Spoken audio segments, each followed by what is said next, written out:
All right, guys, welcome to a new case study. It's been a while. I just finished making my pre-market analysis. I still have 20 minutes left. I only need 10 minutes for this for this case study. So we're gonna dive into yesterday and watch this actually beautiful trade play out. We had this area where we said, okay, we have this break, we have this nice gonna mark it out just like that. We have this nice supply zone. We had previous daily highs taken out. We had Asia highs taken out. Now we knew that we have still previous weekly highs up there, although we took out previous daily highs. But we also knew that this is a high, low, if that high, with that higher low potentially, but which is also a previous weekly low. And then we came up here and we knew that price still has to reach back into this kind of pricing. We also knew that price took out, although it's a bit just on the slight side, we took out that internal range liquidity.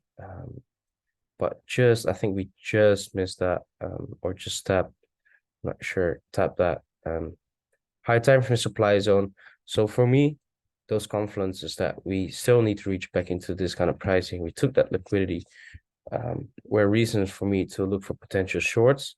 Then we had that structure here where we had our last break over here, and we quite impulsively moved to the downside. That's another confluence. Then a third confluence is that this leg to the downside had nice internal range liquidity, if you ask me. We had some nice, we took out that high, then we got that early sell-off, inducing sellers. So another confluence. Although this is just story-wise rather than confluence.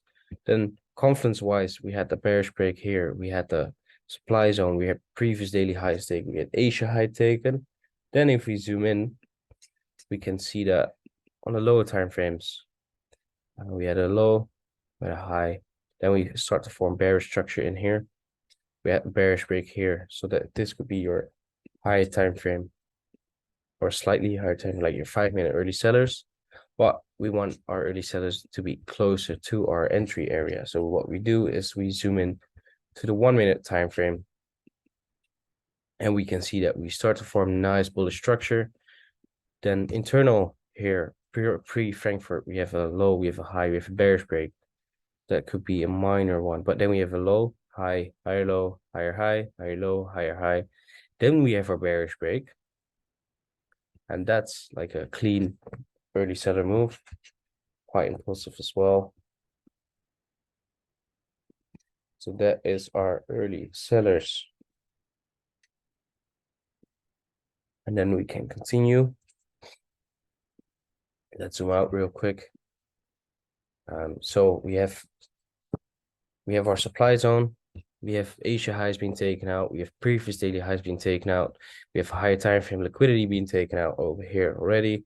We had that bearish break here, and we have a higher time frame range where we want to reach back into this discounted area. So all we need to do now is to look for a lower time frame confirmation, and that starts with a early sellers there, then a what's this one? Forward, yeah. So we start to form nice structure. No breaks as of yet.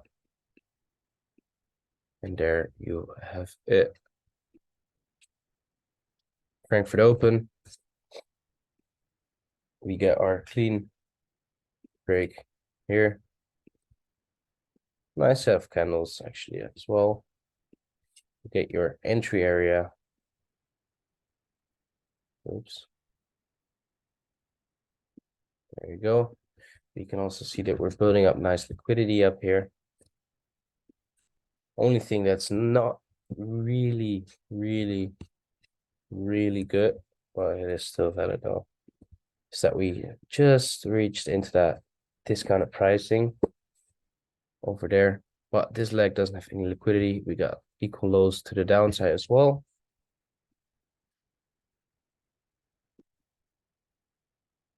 So we got nice self liquidity on the 1 minute there as well.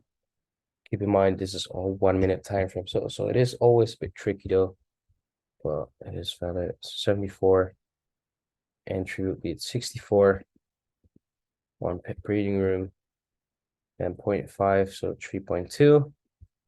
And you could either say you take your profits right there, but I always take 1 to 4, and my actual target was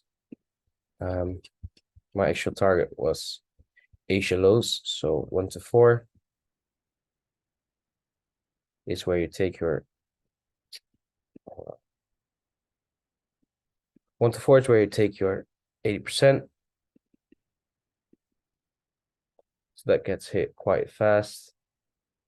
Just after 20 minutes after London Open, caused that continuation, strong push to the downside right there. Actually, that slowdown.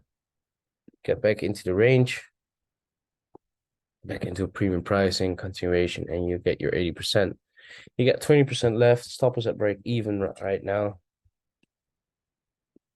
As we broke below this one, so actually already below here, you put your stop at break even.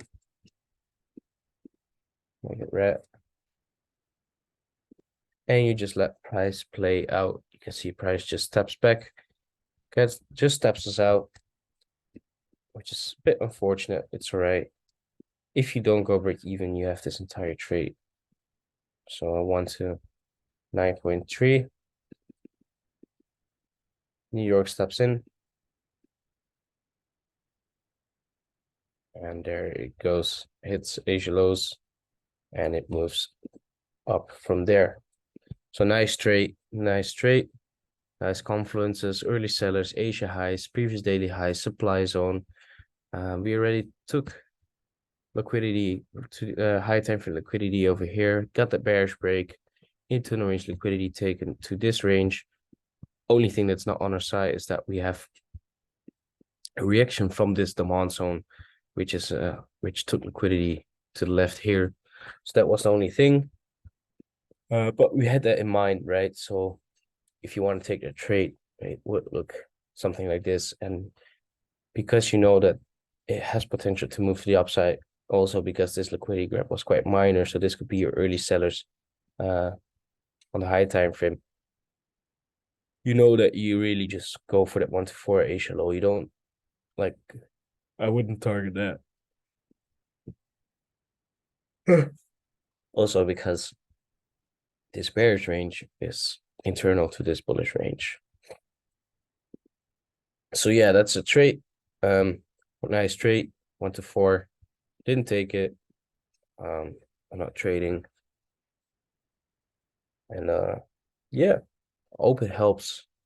For me, it helps to stay active, to stay up to date with the market, to do these breakdowns. All right, catch you guys later. Peace out.